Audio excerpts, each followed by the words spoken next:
Alhamdulillahirabbil alamin, segala puji bagi Allah.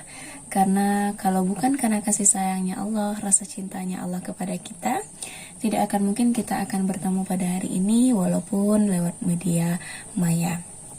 Salawat besar salam marilah kita hadirkan kepada Nabi kita, yakni Nabi Muhammad sallallahu alaihi wasallam, dan semoga semua salawat yang telah kita kirimkan kepada beliau dapat menjadi syafaat untuk kita di kemudian hari nanti. Amin, amin ya rabbal alamin.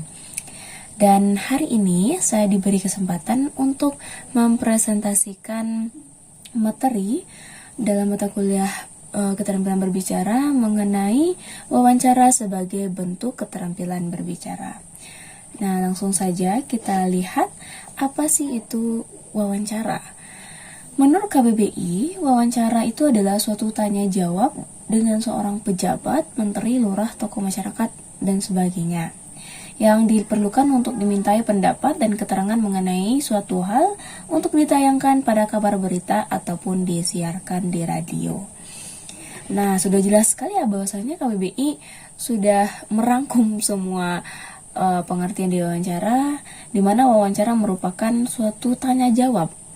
Jadi bila mana kita melihat seperti misalnya tanya jawab, nah mata najwa di mana Mbak Najwa Shihab dengan beberapa tokoh-tokoh masyarakat yang bisa dikatakan cukup terkenal melakukan tanya jawab. Mereka membahas suatu permasalahan, kemudian Mbak Nana lah atau Mbak Najwa lah yang sebagai penanya dan si tokoh masyarakat tadi sebagai narasumbernya, di mana beliaulah yang akan menjawab pertanyaan-pertanyaan. Dan ya, wawancara sendiri intinya adalah tanya jawab, kegiatan tanya jawab antara si pewawancara sama narasumbernya. Kita lihat jenis-jenis wawancara.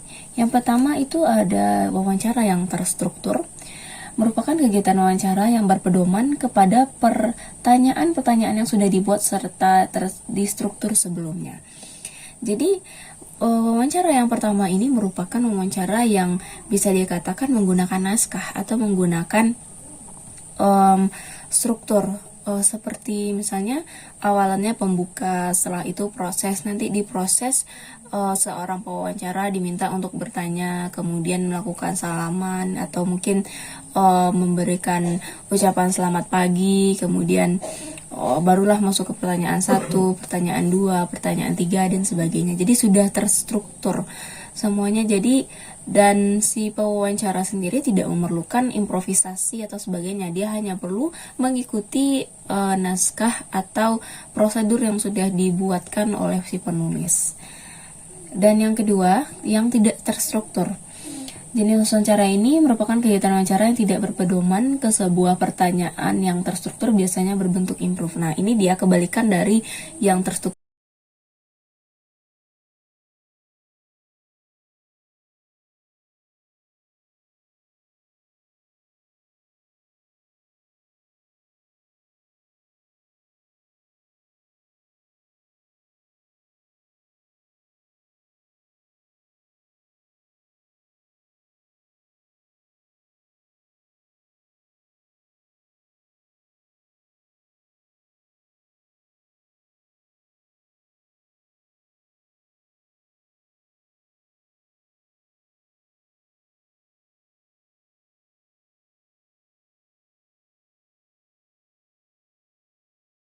Itu mereka improvisasi, hanya pertanyaan saja yang dibutuhkan untuk pedoman mereka agar tidak lupa dengan pertanyaannya.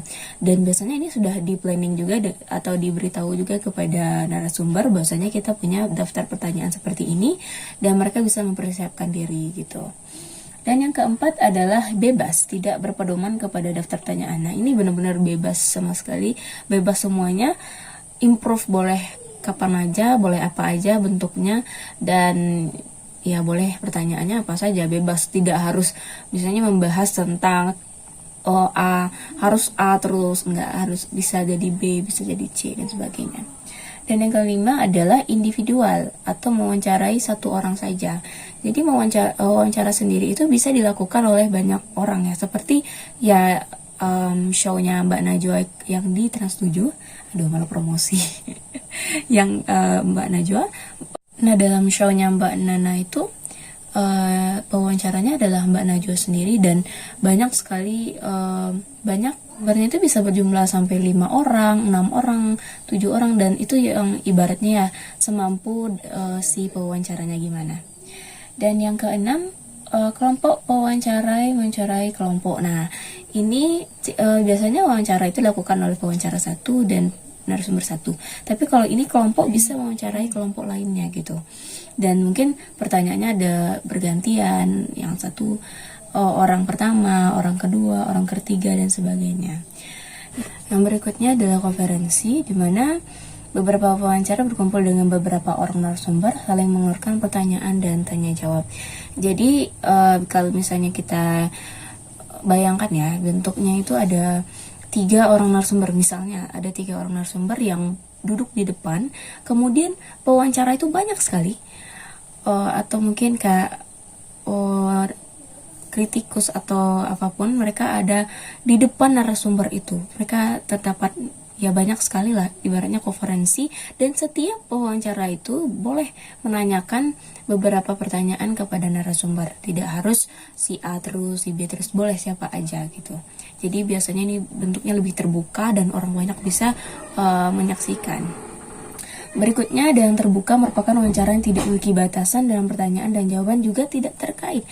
Nah, jadi ini siapa saja boleh bertanya gitu. Siapapun dalam bentuk pertanyaan apapun bebas, dan narasumber juga boleh siapapun juga gitu. Yang berikutnya ada yang tertutup, wawancara yang jawabannya dibatasi. Oke, misalnya seperti ada pertanyaan A, jadi jawaban dari si narasumber sudah terkonsep, di mana jawabannya tidak boleh lebih dari ini, tidak boleh lebih dari ini, dan sebagainya. Ibaratnya sudah terplanning. Kita lanjut berikutnya, bentuk pertanyaan dari pewawancara.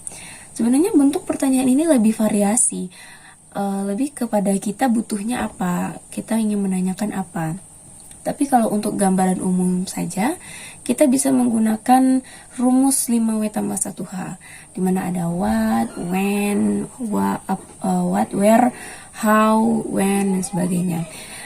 Dan untuk itu semua itu sudah mencakup semua pertanyaan yang mungkin akan kita butuhkan nantinya.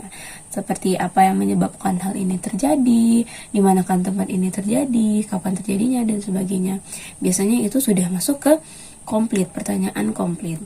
Jadi intinya untuk bentuk pertanyaan itu lebih variasi dan tergantung kebutuhan kitanya bagaimana. Lanjut berikutnya adalah pedoman wawancara. Nah, untuk pedoman wawancara bisa dilihat di PPT. Pedoman wawancara ini yang secara simpelnya aja.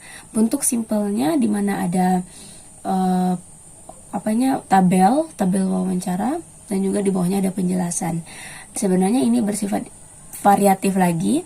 Semua orang bisa melakukan apapun, bisa bentuk apapun juga, nggak harus pakai tabel, nggak harus juga menjelaskan di bawahnya, dan sebagainya. Dan praktik wawancara, kalau untuk praktik wawancara mungkin agak lebih baiknya kita melakukan praktiknya secara langsung gitu kan, biar lebih mengetahui dan juga mendalami apa sih itu wawancara. Namun ada beberapa bentuk umum dari praktik wawancara. Yang pertama itu wawancara itu dibuka dengan pembukaan, misalnya seperti halo, selamat pagi, kita hari ini bertemu dengan bapak ini, bertemu dengan ibu ini, hari ini kita akan membahas ini, dan sebagainya.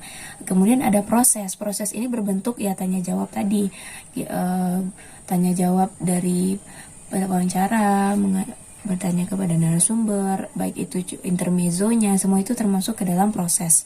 Yang terakhir adalah penutup.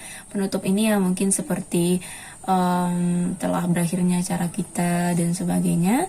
Biasanya di dalamnya terdapat kata-kata terima kasih terhadap narasumber yang telah hadir. Dan mungkin itu saja bentuk dari praktik wawancara, ya agar lebih baiknya kita mungkin bisa menyaksikan beberapa kegiatan wawancara orang di YouTube atau mungkin di televisi agar lebih memahami apa sih itu wawancara. Dan kalau misalnya kita bisa memiliki kesempatan untuk melakukan wawancara, itu lebih bagus lagi, kita dapat melakukan praktik langsung.